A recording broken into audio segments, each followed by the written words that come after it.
Hi friends and family, welcome to ಹ್ಯಾಶಲ್ new life. ತುಂಬ ದಿನ ಆದಮೇಲೆ ವ್ಲಾಗ್ ಮಾಡ್ತಾಯಿದ್ದೀನಿ. ಸೊ ತುಂಬಾ ಲೇಟ್ ಆಗಿದೆ, ಹಾಗೆ ತುಂಬ ಲೇಟಾಗಿ ಕೂಡ ವಿಡಿಯೋ ಹಾಕ್ತಾಯಿದ್ದೀನಿ. ಎಲ್ಲರಿಗೂ ಬೇಜಾರಾಗಿದ್ದರೆ ಸಾರಿ. ನಾನು ನೆಕ್ಸ್ಟ್ ಟೈಮ್ ಈ ರೀತಿ ಮಾಡೋದಿಲ್ಲ. ಸೊ ಏನಪ್ಪ ಅಂತ ಹೇಳಿದ್ರೆ, ನಾನಿವತ್ತು ಹೋಗ್ತಾ ಇರೋಂಥ ಜಾಗ ಬಂದುಬಿಟ್ಟು ಹಾಸನಾಂಬ ಟೆಂಪಲ್ಲು. ಸೊ ಹಾಸನಾಂಬ ಟೆಂಪಲಲ್ಲಿ ವರ್ಷಕ್ಕೊಮ್ಮೆ ಮಾತ್ರ ಓಪನ್ ಆಗುತ್ತೆ. ಅಲ್ಲಿ ದೀಪ ಕೂಡ ಮತ್ತು ನೈವೇದ್ಯ ಕೂಡ ವರ್ಷಕ್ಕೊಮ್ಮೆ ಓಪನ್ ಮಾಡಿದಾಗ ಅದೇ ರೀತಿ ಇರುತ್ತೆ, ಯಾವುದು ಕೂಡ ಹಾಳಾಗಲ್ಲ. ಅದು ಸಾವಿರಾರು ವರ್ಷದ ಹಿಂದಿನ ಇತಿಹಾಸ ಕೂಡ ಇದೆ ಆ ದೇವಸ್ಥಾನಕ್ಕೆ. ಸೊ ನಾನು ತುಂಬ ವರ್ಷದಿಂದ ಅಂದ್ಕೊಂಡಿದ್ದೆ ಹೋಗಬೇಕು ಅಂತ. ಸೊ ಹೋಗೋಕ್ಕೆ ಆಗಿರಲಿಲ್ಲ. ಹಂಗಾಗಿ ಇವತ್ತು ಸಂಜೆನೇ ಹೊರಟಿದ್ವಿ. ನಾವು 6 ಗಂಟೆಗೆ ಬಿಟ್ವಿ. ನೋಡೋಣ ಇವತ್ತು ದರ್ಶನ ಸಿಗುತ್ತೋ ಇಲ್ಲೋ ಅಂತ. ಹಾಗೆ ಹಾಂದವೇ ಹೋಗ್ತಾ ಊಟ ಮುಗಿಸ್ಕೊಂಡು ಹೊರಟೋಗೋಣ, ಅಲ್ಲಿ ಎಷ್ಟೊತ್ತಾಗುತ್ತೋ ದರ್ಶನ ಮಾಡೋಕ್ಕೆ ಅಂತೇಳ್ಬಿಟ್ಟು ಲೈಟಾಗಿ ಗೋಬಿ ಮಂಚೂರಿ ಮತ್ತು ಫ್ರೈಡ್ ರೈಸು, ದೋಸೆ ಮತ್ತು ಇಡ್ಲಿ ಅಂತ ತೊಗೊಂಡು, ನನ್ನ ಮಗಳು ಎಲ್ಲೋದ್ರೂ ಮಸಾಲೆ ದೋಸೆ ಕೇಳ್ತಾಳೆ. ಸೊ ಅವಳು ಮಸಾಲೆ ದೋಸೆ ಇಷ್ಟ ಅಂತ ಮಸಾಲೆ ದೋಸೆ ತೊಗೊಂಡ್ಳು. ಇವಾಗ ಇದನ್ನು ತಿನ್ಕೊಂಡು ಇವಾಗ ನಾವು ದೇವಸ್ಥಾನ ಹತ್ರ ಹೋಗೋಣ ಅಂತ ಹೋಗ್ತಾಯಿದ್ದೀವಿ. ಸೊ ತುಂಬ ವರ್ಷ ಇತಿಹಾಸ ಇರೋದ್ರಿಂದ ನನಗೆ ತುಂಬಾ ಆಸೆ ಇತ್ತು ಹೋಗ್ಬೇಕಂತ. ಈ ಸಲ ಆದರೂ ಹೋಗಿ ದೇವ್ರ ದರ್ಶನ ಮಾಡೋಣ ಅಂತ ಬಂದಿದ್ದೀನಿ. ಸೊ ಎಲ್ಲಿ ನೋಡಿದ್ರೂ ಜಿಗಿಮಿಗಿ ಲೈಟ್ಗಳು ಎಷ್ಟು ಅದ್ಭುತವಾಗಿತ್ತು ಅಂತ ನೋಡೋಕ್ಕೆ ಅಷ್ಟೇ ತುಂಬ ಚೆನ್ನಾಗಿದೆ. ನಾನು ಇಷ್ಟೊತ್ತಾಗಿದೆ, ನಾವು ಬಂದಾಗಿಲ್ಲ 10 ಗಂಟೆಯಲ್ಲಿ ಪಾರ್ಕಿಂಗ್ ಮಾಡಿ ಹೋಗೋಷ್ಟೊತ್ತಿಗೆ 10 ಗಂಟೆ ಆಯಿತು. ಮತ್ತು ಅಲ್ಲಿ 1000 ರೂಪಾಯಿ ಟಿಕೆಟ್ ಇದೆ, 300 ರೂಪಾಯಿ ಟಿಕೆಟ್ ಇದೆ. ಸೊ ನಾವು 300 ರೂಪಾಯಿ ಟಿಕೆಟ್ ತೊಗೊಂಡು ಹೋಗೋಣ ಅಂತಲೇ ಅಂದ್ಕೊಂಡ್ವಿ. ಯಾಕಂದರೆ ನಾರ್ಮಲಲ್ಲಂತೂ ತುಂಬಾ ರಶ್ ಇದ್ದರು, ಸಖತ್ತು ಜನ ಇದ್ದರು. ಹಂಗಾಗಿ ನಾನು ಇಷ್ಟೊಂದು ರಶ್ ನಾನು ನೋಡೇ ಇರಲಿಲ್ಲ. ನನಗೆ ಒಂದು ಕ್ಷಣ ತಿರುಪತಿನೇ ನೆನಪಾಗೋಯಿತು. ತಿರುಪತಿಗೆ ಒಂದ್ಸಲ ದರ್ಶನ ಮಾಡೋಕ್ಕೆ ಹೋದ, ಇದೇ ರೀತಿ ಕ್ಯೂ ಅಷ್ಟು ರಶ್ ಇದ್ದು. ಸರಿ ಅಂತ ಹೇಳ್ಬಿಟ್ಟು ನಾವು ಇಲ್ಲಿಂದ 300 ರೂಪಾಯಿ ಟಿಕೆಟ್ ತೊಗೊಂಡು ಹೋಗ್ತಿದ್ದೀನಿ.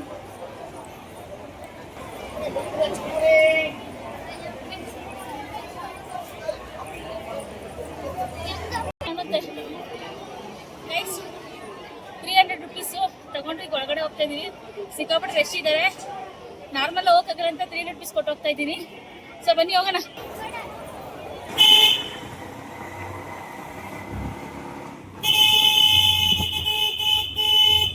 ನಾನು 300 ರೂಪಾಯಿ ಟಿಕೆಟ್ ತೊಗೊಂಡು ಡೈರೆಕ್ಟ್ ದೇವ್ರ ದರ್ಶನಕ್ಕೆ ಹೋಗ್ತೀನಿ ಅಂತ ಅಂದ್ಕೊಂಡ್ರೆ 1 ಕಿಲೋಮೀಟ್ರ್ ಮೇಲೆ ನಡ್ಕೊಂಡು ಹೋಗ್ಬೇಕಂತೆ.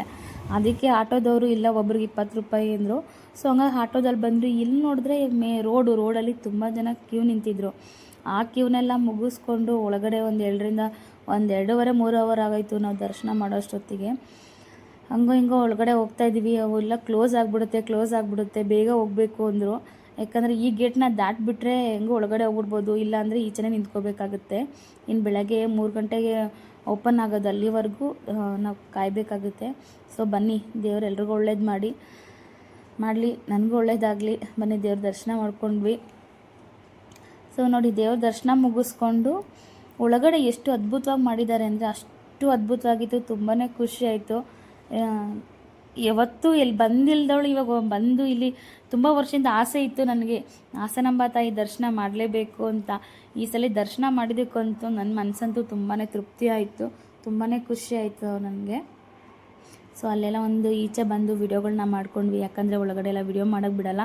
ಇನ್ನೊಂದು ಬೇಜಾರು ಅಂದರೆ ದರ್ಶನ ಮಾಡಬೇಕಾದ್ರೆ ಎಳ್ದು ಹಾಕ್ಬಿಡ್ತಾಯಿದ್ರು.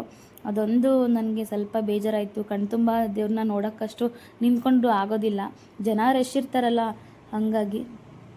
ಸೊ ನಾವು ಹಾಗೆ ಇಲ್ಲಿ ದೇವ್ರ ದರ್ಶನ ಮುಗಿಸ್ಕೊಂಡು ಬಂದ್ವಿ. ಈಗ ನಾವು ಇವಾಗ ಇಲ್ಲಿಂದ ಬೇರೆ ಕಡೆ ಟ್ರಿಪ್ ಪ್ಲ್ಯಾನಿಂಗ್ ಇದೆ. ಸೊ ಅದು ನೆಕ್ಸ್ಟ್ ವೀಡಿಯೋದಲ್ಲಿ ನಮ್ಗೆ ಹಾಕ್ತೀನಿ. ಅಲ್ಲಿವರೆಗೂ ನಿಮಗೆ ಈ ವಿಡಿಯೋ ಇಷ್ಟ ಆಗಿದ್ದರೆ ಲೈಕ್ ಮಾಡಿ, ತುಂಬ ಇಷ್ಟ ಆಗಿದ್ರೆ ಸಬ್ಸ್ಕ್ರೈಬರ್ ಮಾಡಿ. ನೆಕ್ಸ್ಟ್ ವೀಡಿಯೋದಲ್ಲಿ ಸಿಗ್ತೀನಿ. ಅಲ್ಲಿವರೆಗೂ ಟೇಕ್ ಕೇರ್, ಬಾಯ್.